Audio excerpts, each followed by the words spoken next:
Welcome to our pod program. I'm Jay. I'm Sin. Alex. So Alex is a park ranger, and how was the park rangering over the New Year's holiday during COVID-19, Alex? It was busier than it had business being Uh-oh. That's no good. due to COVID-19. Yeah. Anyone get stuck on a mountain? Nope. But that does happen from time to time. Yes. Yeah. Bodies are awkward anyway. They're like weird and you can't lift. They don't lift properly. Yeah. It takes like 12 people to lift one body Yeah. when it's not functioning.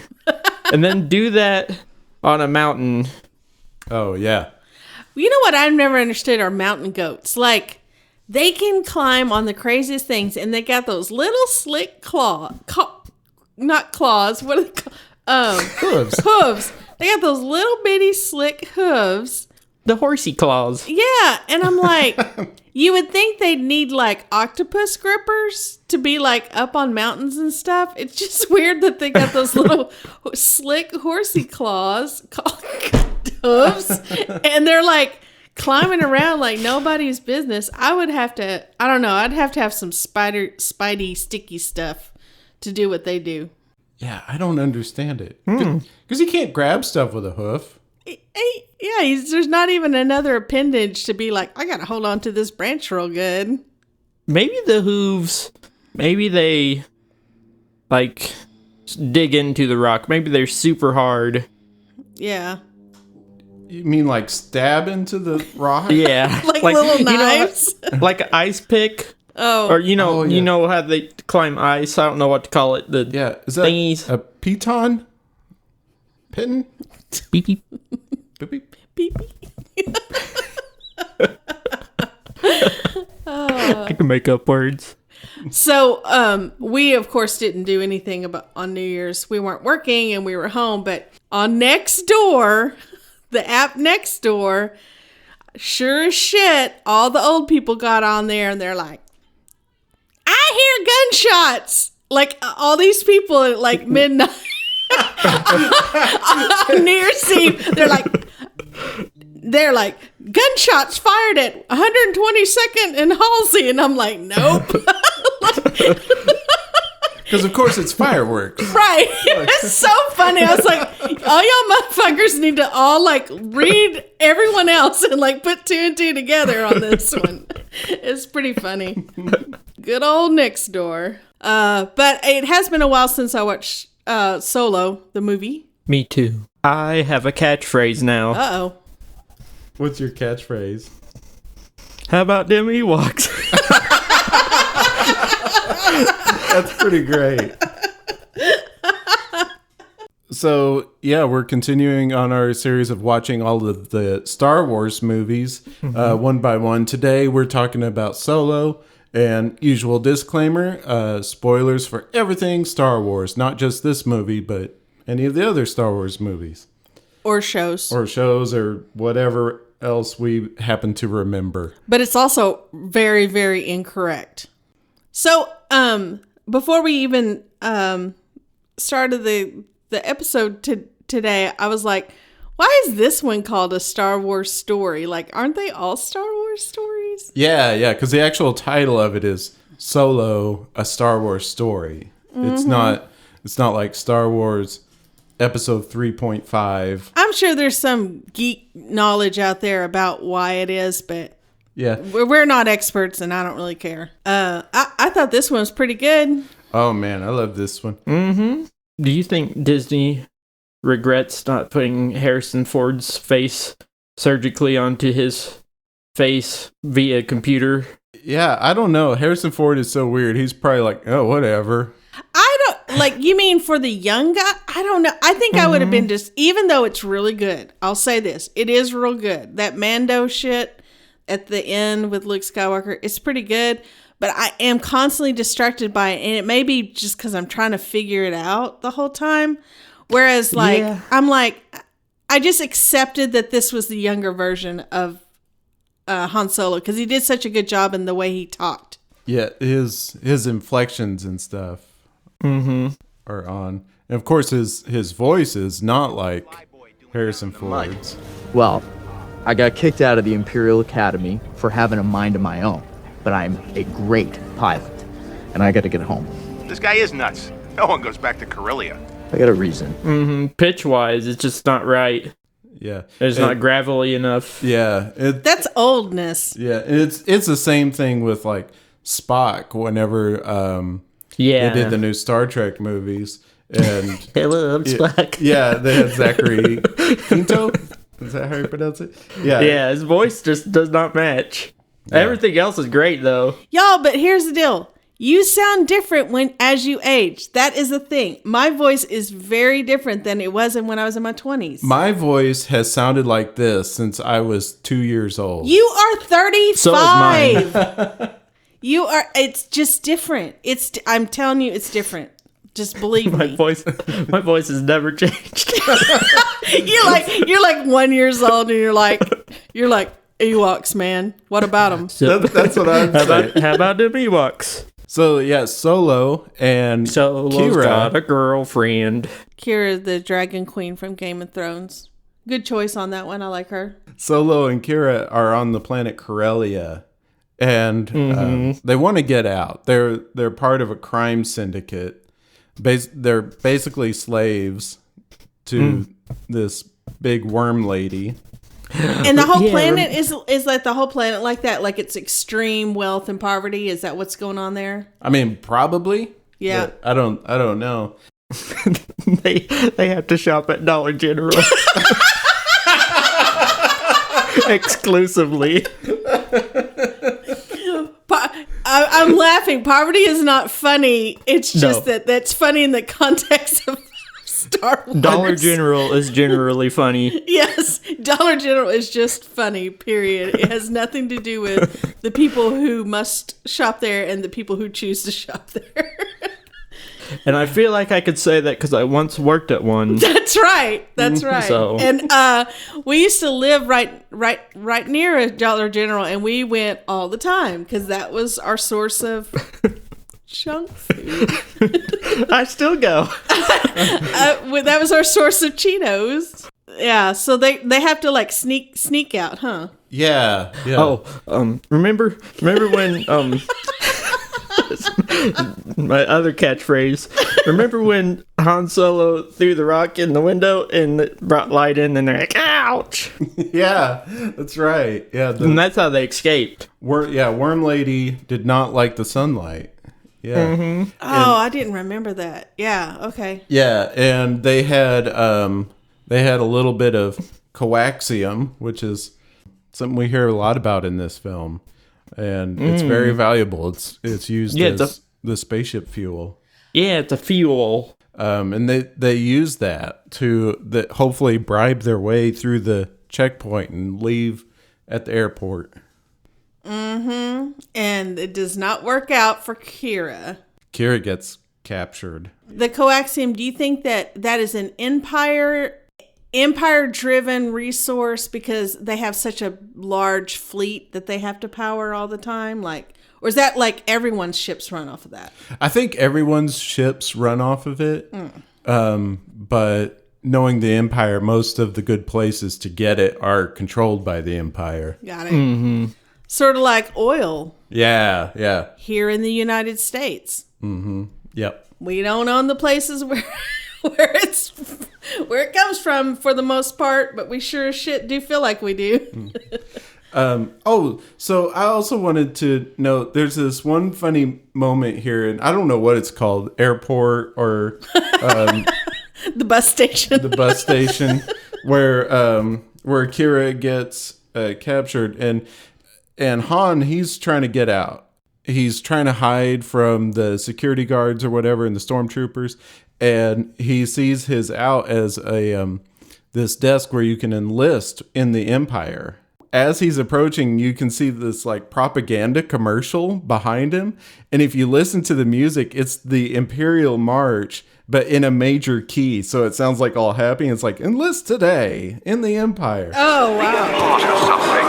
Join the Empire. Explore new worlds. Learn valuable skills. Bring order and unity to the galaxy. Be a part of something. Join the Empire. I never noticed that. I've never noticed either. I never noticed until the last time we saw it. And I was like, oh my God, that's the Imperial March. So Han is now in the service of the Empire, and he's on some planet fighting against people, and he's obviously not happy about that. Who are we fighting? He meets Woody at the bar in Boston. Yeah, Woody Harrelson is there. So Han, being Han Solo, he ends up getting thrown into a pit because he's arguing with his officer. And With the Beast. Yeah. And Woody Harrelson said, this guy's a traitor. So yeah, he gets thrown into the pit with the Beast. Of course, we find out that the Beast is our good friend Chewbacca. I was genuinely surprised when this happened the first time I saw the movie. Yeah. Like, I thought it was going to be kind of a, what's the original monster in? Like a Rancor. I thought it was a Rancor moment, like a Rancor similar moment. Yeah, you weren't expecting Chewie. Yeah. Yeah. And I mean, I guess that's Okay. it's what they were going for, but then you're like, what? Yeah. So Chewie shows up. They start fighting each other. And then Han, he's just like, wait, hold on. Han just seems to know how to speak Wookiee. Wait!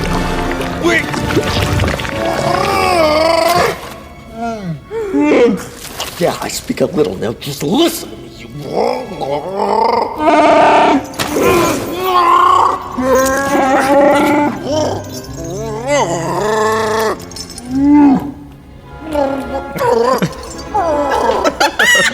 Oh, by the way,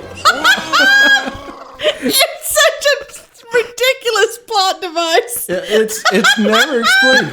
And Chewie even asks him, like, we get through context because Chewie is like, and Han says, yeah, I know a little. duh. And that's it. Doesn't everybody? Yeah. And I thought at least we would see, That back he had on trained on, like... I think an easy way to fix that would be back at Corellia with all his slave friends. One of his friends would have been a Wookiee. Oh. Or there was a group of Wookiees that he gambled with. We see some of the kids there. They're like playing Sabacc, that funny little card game. Mm-hmm. And, what if there was just like a group of Wookiees who kind of did Sabacc stuff, but... Yeah, any sort of explaining would have helped that, but it's just like, oh no, I got this. It's like, okay. God forbid Star Wars do flashbacks. They put it as more like a character trait of Han Solo. Like, Han Solo, like, he's kind of arrogant. He's good looking. He's bilingual. That's it.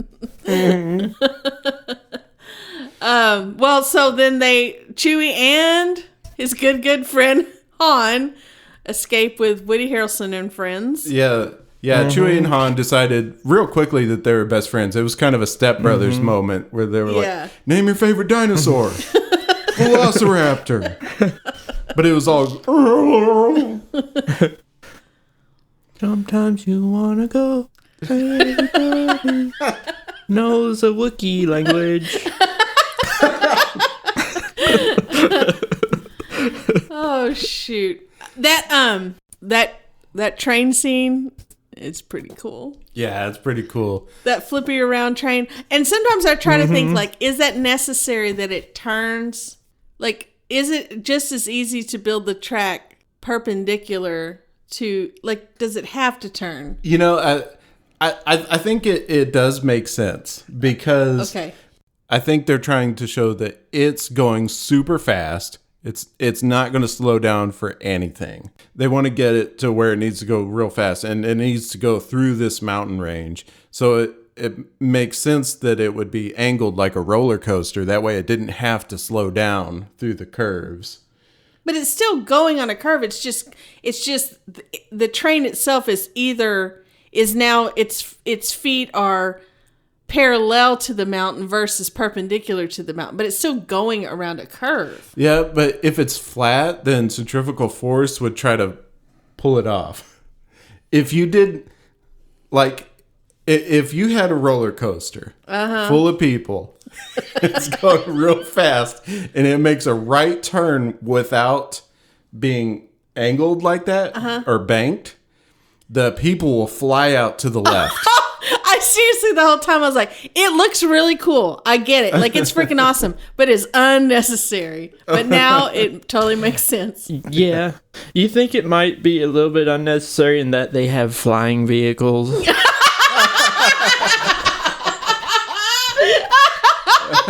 And that they didn't need a train at all. I mean, they could go warp speed or whatever they call it. That's Hyperdrive. freaking true. Damn it. Well, the heist is pretty cool. And then we see the Marauders, right? Yeah, this is the first time we see Infus Nest Oh, it's a cool name, though. and their group of Marauders. people. Yeah, they want to take all the coaxium away. And that girl dies. I don't remember her name. Yeah, Val. Val. That's not good. Yeah, Woody Harrelson- so does The little the guy. little guy with 4 arms. Remember Oh, him? we love him. What's his name? Jim.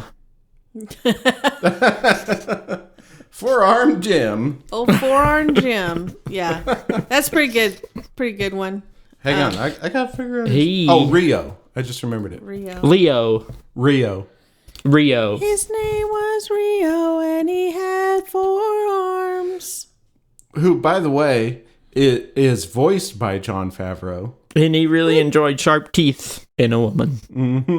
Oh, yeah, That was funny. Oh, a girl. Tell us about the girl, hon. Is she nice? Does she have sharp teeth? So yeah, because of Infus Nest, they end up losing all the coaxium, and it blows up a mountain. Then they got to go talk to the boss man because they messed up. They go talk to Dryden Voss, and we find out that Kira works for Dryden Voss. Sorry to interrupt. A theme arises in these scenes too upon meeting Woody Harrelson, and that theme is to not trust anyone. Oh, that's a good point. Like the movie theme. Motif. Yeah, so Dryden Voss says, "You didn't get that coaxium, so I'm going to kill you." And they're like, "Oh, but we'll get you some more coaxium." And they all kind of put their heads together and figure out a plan to get raw coaxium from the mining planet of Kessel. They got to get a ship, though. And they play some poker. Well, who are they playing cards with? Lando. And he's a cheater. He is a cheater. And he has the best robot friend ever. L337. She's great. I kind of hate that I'm jumping ahead a little bit, but I do kind of hate that she doesn't have, like, more presence in future movies because, man, her character's so good. It's so good. You know, I guess that's why they did kill off that character, to explain why she's not around in future movies. I know. Yeah, Well, she is so good. That's that sort of robot racism, I guess is what you'd call it. That happens in later movies too.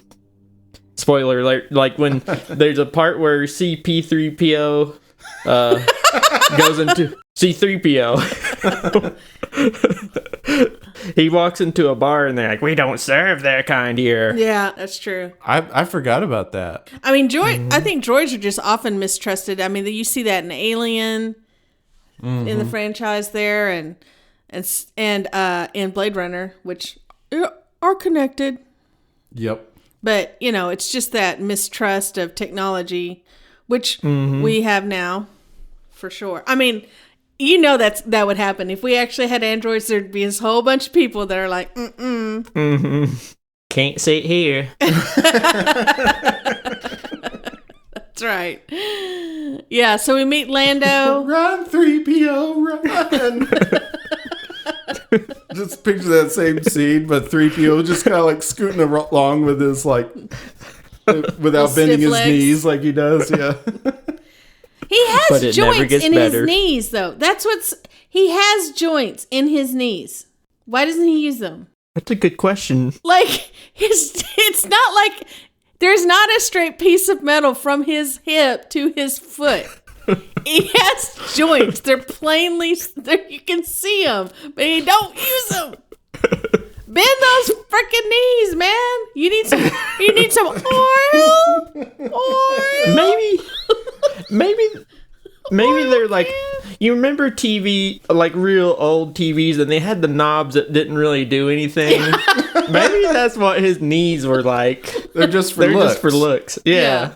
I just is like, I don't know, and like, you know, the fact that his arms have got the little brace that keeps them bent, like. Who designs a robot that can do, what is he? Is he a robot? He's a droid. Droid. That can do all these things. They're like, we're going to make it where he can't straighten his arms and where he can't bend his legs. Like, but we're going to make him into human form. Like, it's so stupid. I mean, it'd almost be like putting his head on backwards. It's like, and he doesn't face forward. Yeah. So, Lando cheats at Sabacc and wins the card game, but he ends up agreeing to go along with them so that they can use the Millennium Falcon to go to the mining planet of Kessel. The infamous or the famous Kessel. Yeah. So Kessel is in the middle of a big, I forget what they call it, an ion storm or something like that. A big storm in outer space, huge. And there's like only this one specific path that's safe to go through. It's called the Kessel Run. So they're taking that. And L337 leads them through it because she knows the way. Yeah. So yeah, they go to the mining planet. And of course, it's a terrible place. It's ultimately under Imperial control. It's basically slaves again. Yeah. Are there any Ewoks in there? Because they have like different species. Are there any Ewoks in there with like little hammers and stuff? I don't think so. Oh man, that would be the chance to show off some Ewoks. Well, I think the Empire probably saw Ewoks as like not very useless. helpful. Yeah. They're just too cute to put down here. Which is maybe part of the reason why the Empire didn't have any, they didn't pay attention to them on Endor either. And they just did not expect them to be of any consequence. They were, quote unquote, primitive. Yeah. In the Empire's defense, I do think they would be terrible laborers. They just would not understand anything, and they'd stab someone. They're so cute. They're so dang cute. They're my favorites. Oh no. When they show that, sorry, this is about the Return of the Jedi, but man, when that first time you see the baby ones, oh my God. The little baby ones, they're so cute. Oh man, the baby ones. It's like, okay. There's a revolt. What if the book of Boba Fett, the next show that's coming out in December of 21, what if instead of a baby Yoda, it's a baby Ewok that Boba Fett has to take care of? It's like I just get saddled with babies all the time. It's like, oh God. This just happened to Mando. Now it's happening to me. And there's like no benefit. Like he doesn't have any powers or anything. He's just like super reliant baby. Can you at least move stuff without touching it? Baby Ewok, help me out. Yep.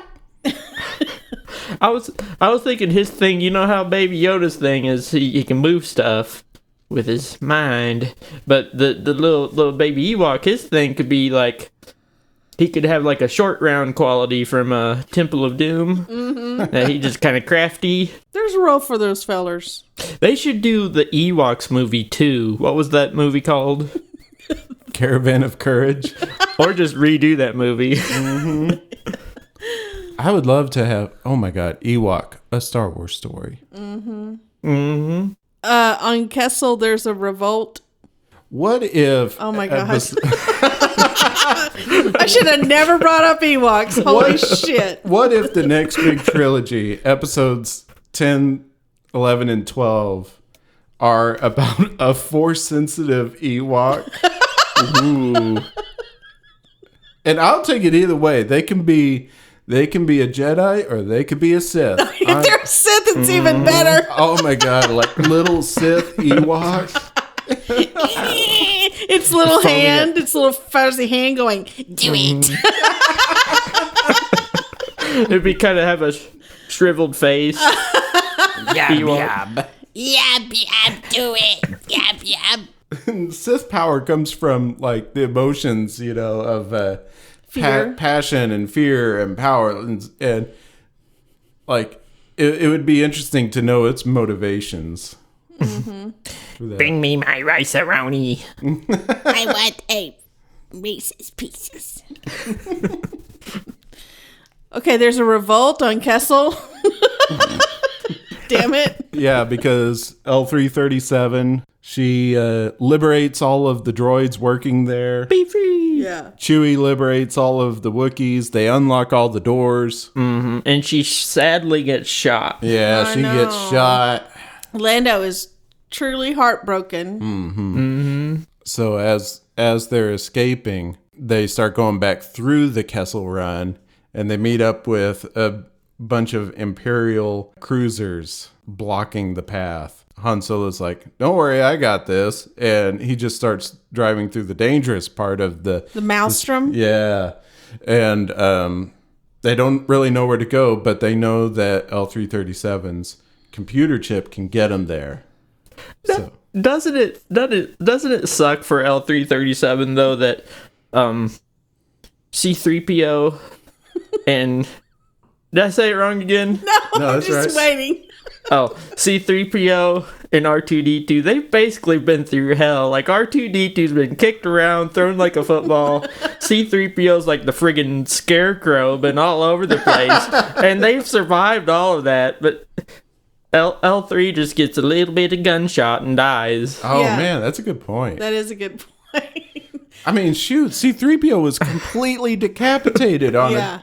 on Attack of the Clones, and like he's still making jokes about it. He's like, "Oh, I am beside myself." Woe is me. The Kessel Run usually takes a distance of, I think they say like 20 parsecs to make it through the whole distance the safe way. Tentacle monster. Oh my God, the tentacle monster. They find a giant tentacle monster in there, and it's really cool. I love that tentacle monster thing. But they manage to get away, and they get to Savareen barely in time. Just did the Kessel Run in 12 parsecs. Not if you round down, buddy. Yeah. They're on Savareen, and Enfys Nest shows up. It's revealed that Enfys Nest says they're fighting for the people who have been wronged by the Empire. Are they revolutionists? Yeah, they're starting a revolution. Starting a rebellion. Rebellion. That's the word. Pre-rebels. Yeah, and Han says, "Well, that sounds like a real, Good plan. that sounds like a better cause than giving it to Dryden Voss. We can't give it to Dryden Voss. That would be bad." Han, Kira, Chewie, they have a plan they want to trick Dryden Voss. Woody Harrelson shows up and betrays all of them. Fight breaks He said, up. "I told you not to trust everybody. That even meant me." Yep. Yeah. Fight breaks out. Beckett grabs a coaxium and forces coaxial Chewie cable. to go with him and leave. This is where Kira breaks out some more of her martial arts skills, and she kills Dryden. So we still don't know, like, what Kira went through. Like, she alludes to it a lot. Yeah. So is that going to get resolved ever? I guess it's not. I hope so, because, so what we see right after that is, Han, he catches up with Beckett, Woody Harrelson. I'm always saying Beckett, Woody Harrelson. I think it's because it's easier to remember Woody Harrelson. His name Beckett is not really memorable.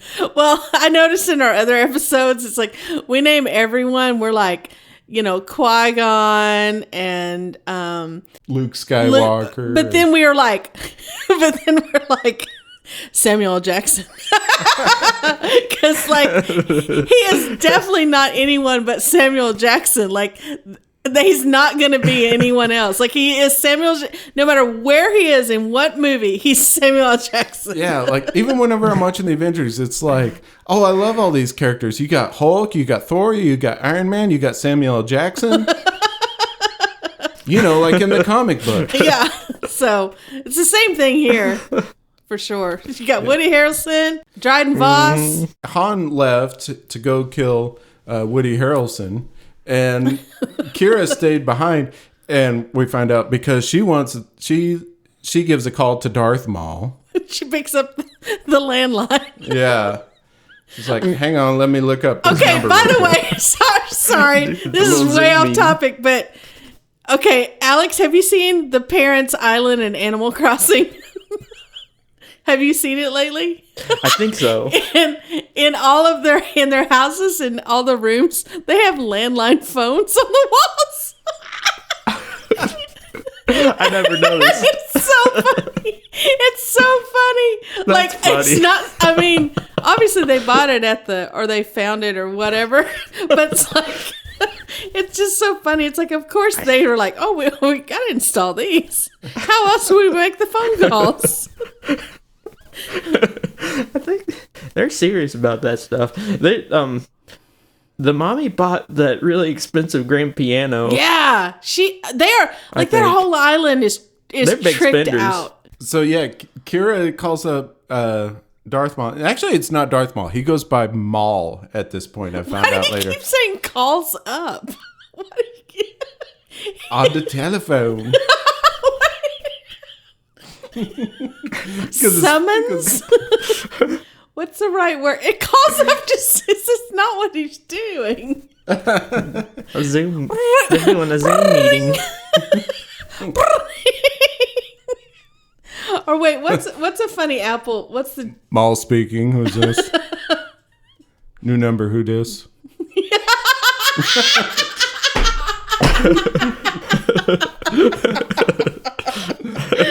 Oh shit! Yeah. Anyway. Yeah. Maul says, "You better get over here." So Kira, she just leaves and to go to wherever Maul is.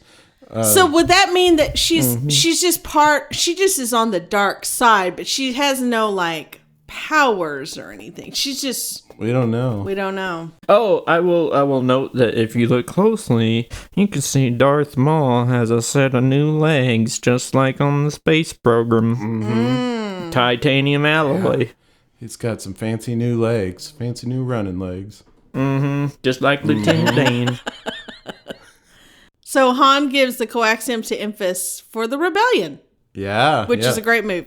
Good Yeah, job. start of the rebellion. She says, "You'd be great in the rebellion." He's like, not for me. Yeah, which is the same sentiment he has going into the 70s movies. So we're left kind of debating whether she wants to follow Darth Maul's orders or if she's reluctantly following them. Yeah. I think you could interpret it any way. Like, maybe she thought that Darth Maul was like too scary and would track her down, and like she has to follow along with this. But I think the other way to interpret it, which is actually the way I choose to interpret it, is that she has found this life and she's like really in it. Like, oh, I agree with this. I think this is a path for me to power and success in life. Well, yeah, because she came from shitty planet. Like, I mean, that is intoxicating to finally, I mean, she looks, she gets to wear fancy clothes and like, I mean, it's the same shit that's like in mobs. Like, you're always teetering on the brink of like getting shot or whatever, but the lifestyle is so enticing because it's nice. Like, I mean, it's just risky behavior. And like people like you and me who go to do our hard work every day. We wouldn't do it, but she's found a way. I think she's evil. Mm-hmm. I think she's compromised. They have got to do a sequel. I know. Oh man. They can't do to me like Terminator Salvation did to me. In what way? They were that was going to be a trilogy, but I guess it just didn't do well enough in theaters that they didn't do it. But I liked that one. We're gonna watch some Terminator up in here. Yeah, we gotta do Terminator. Mm-hmm. Oh my god, that's the hardest one. That requires a lot of diagramming. There's a lot of funny stuff though. So Han and Chewie find Lando again and have another card game. This time, Han knew about the hidden card in Lando's sleeve. Mm-hmm. Without that, Han won the game, won the Millennium Falcon. The end. The end. Good job on the casting director on this one. I have to say, like, I had no issue with any character. It was freaking awesome. Like, I want a sequel to this one. We talked about, leaving the question open about Kira, but there's also like what happened to Han and Chewie, because one of the last things he learned about from Woody Harrelson was about a new crime boss on Tatooine. By some miracle, you make it out of here. Find me on Tatooine. What's on Tatooine? Heard about a job. Big shot gangster putting together a crew. That'll be the one. The one? My last score. Oh, Which, of course, is Jabba the Hutt. And we know later in episode 4 that Han Solo is indebted to Jabba the Hutt.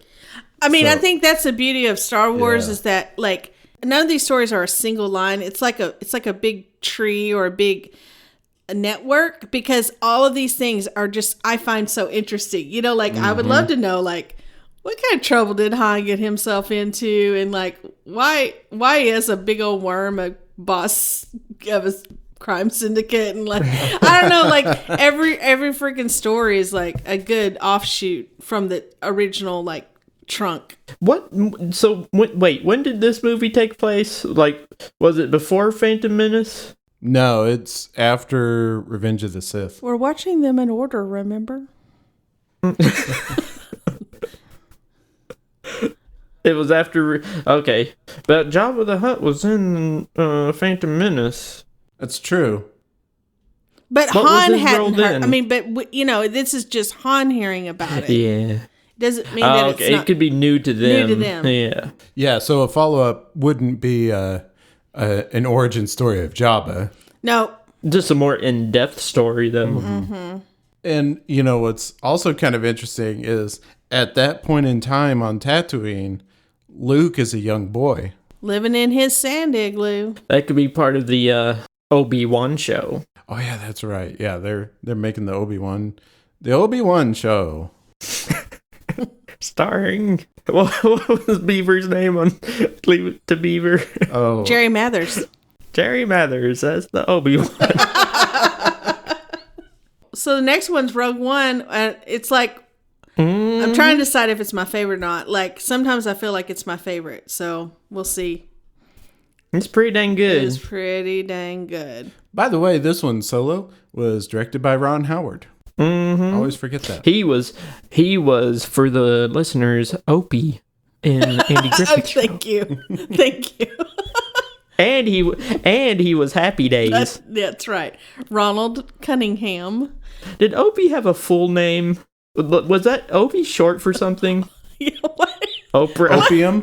What is that short for? Oh, Opathy? Opaled? Opera.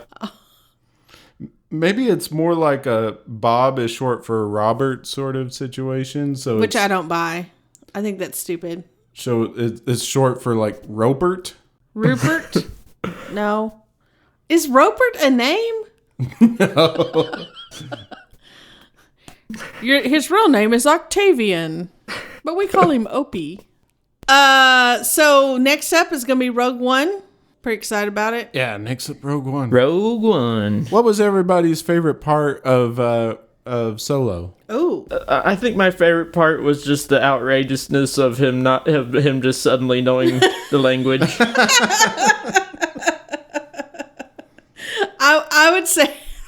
I think for me, like the train scene, like the near misses and all that, they were big old butt clenchers. It's pretty good. I did like when Darth Maul shows up because I kind of like Darth Maul. He's a weirdo. I think my favorite part is flying away from Kessel. You know, the Kessel Run and going past the big tentacle monster and stuff. Mm-hmm. Yeah, that's good. This one's up there. Like I said last time, this is a 5 out of 5er because it's all new and it's well made and got some good acting in it. I do have one more fun fact. Yes. The new actor who plays Chewbacca is only 6'10", while the old actor was like 7'4". We're being robbed. Chewie can bend his knees. One thing that's kind of funny, you can find some YouTube clips of like behind the scenes. In the original Star Wars, the actor, he just spoke his lines in English and they overdubbed the Chewie sounds. Where the hell are you going? He's British. Like he didn't have a big monster voice or anything. He just said him like a normal ass human. Just about as weird as the Darth Vader before the or James Earl Jones. Mm-hmm. He just kind of he's a nasally British guy too, saying, why do you betray me?